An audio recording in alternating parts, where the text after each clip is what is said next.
Salut à toutes et à tous, au sommaire cette semaine, retour sur l'écrasante victoire en championnat à Saran. Daniel Narcisse est parti à la rencontre de quelques fans privilégiés. Focus ensuite sur le déplacement à Barcelone pour le choc des co-leaders en Ligue des Champions. Petit détour enfin sur le tournage d'un spot publicitaire avant d'aller prendre des nouvelles de William à Cambrai. Court déplacement en championnat, les champions en titre rendent visite à Saran, qui lutte pour se maintenir. Emmené comme souvent par un Uwe Gensheimer des grands soirs, Paris se détache tranquillement. Saran fait de la résistance, mais c'est bien Paris qui mène à la pause.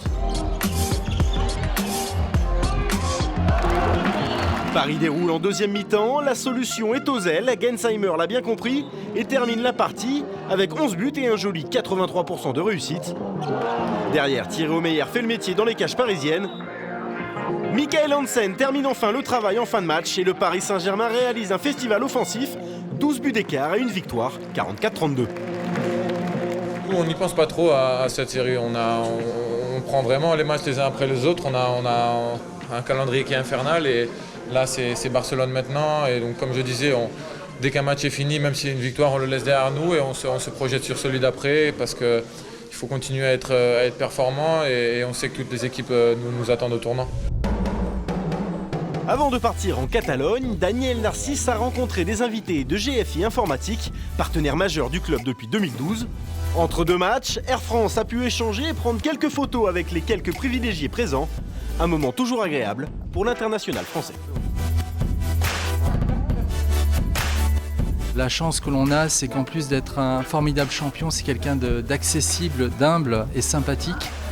Donc je crois, sans me tromper, que nos clients ont vécu un rêve éveillé. C'était une super idée de la part de GFI et du Paris Saint-Germain de préparer ce petit déjeuner où on a pu échanger avec leurs collaborateurs, de questions-réponses bien sympa. Ouais, c'est un petit événement à refaire le plus souvent possible. Retour aux affaires pour les joueurs du Paris Saint-Germain et direction la Catalogne pour le choc avec le co-leader du groupe A en Ligue des Champions. Sur les terres du FC Barcelone, la tâche s'annonce ardue pour Michael Hansen et consorts. L'occasion pour Paris de se tester chez un autre grand d'Europe. Au Palau Blaugrana, Nikola Karabatic est comme chez lui. De retour dans son ancien club, l'international a reçu un hommage à la hauteur de sa stature. Sur le terrain, le choc tient toutes ses promesses. Les Barcelonais ne font aucun cadeau à leur ancien partenaire. Barcelone démarre fort avec un superbe travail de Rivera. Paris court après le score mais peut toujours compter sur les frères Karabatic, déterminés à ne rien lâcher. Avec 2 buts d'avance, c'est la bonne période parisienne. Mais Barcelone n'abdique pas et recolle juste avant la pause. 14 partout grâce notamment à l'inusable Cédric Sorindo. Au retour des vestiaires, Gonzalo Pérez de Vargas met en échec les Parisiens. Sous les yeux d'Eric Abidal, les Catalans accélèrent dans le Money Time, dans le sillage d'un très bon Kirill Lazarov, auteur de 9 buts.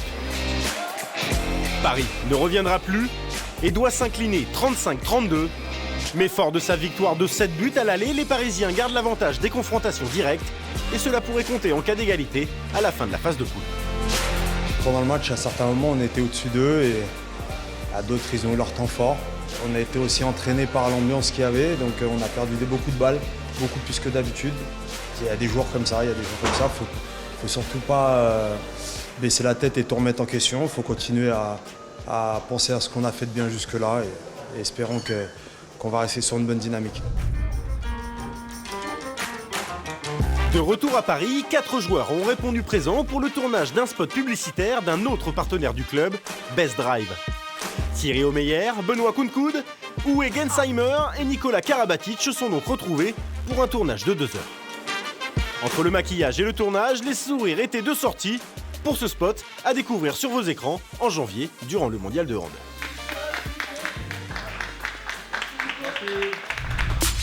Et pendant ce temps-là, nous sommes allés prendre des nouvelles de William à Cambrai. Fier du parcours en Ligue des Champions, William espère que le groupe va garder la même dynamique jusqu'à la trêve.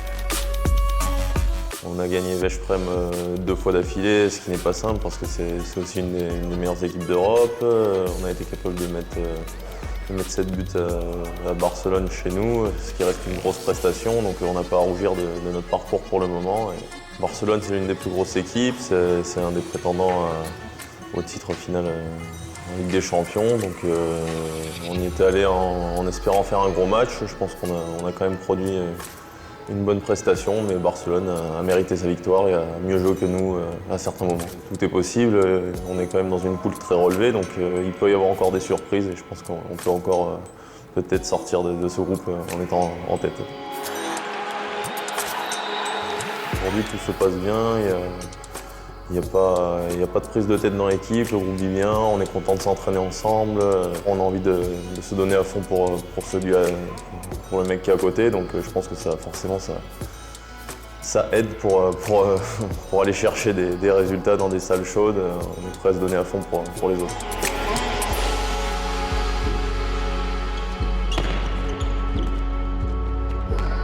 Ça serait bien de ne pas galvauder tout ce qu'on a fait jusqu'à présent, on a fait quand même une très bonne première partie de saison, il reste que quelques matchs avant la trêve. On va avoir peu de jours de repos et une grosse compétition à domicile en France, le championnat du monde. Donc ça va faire encore de la fatigue en plus pour les internationaux. Donc ça serait bien de pouvoir tout donner jusqu'à la fin avant de pouvoir se ressourcer, même si c'est que quelques jours, se ressourcer en famille, passer les fêtes avec ses proches. Donc on va essayer de tout faire pour remporter ces derniers matchs.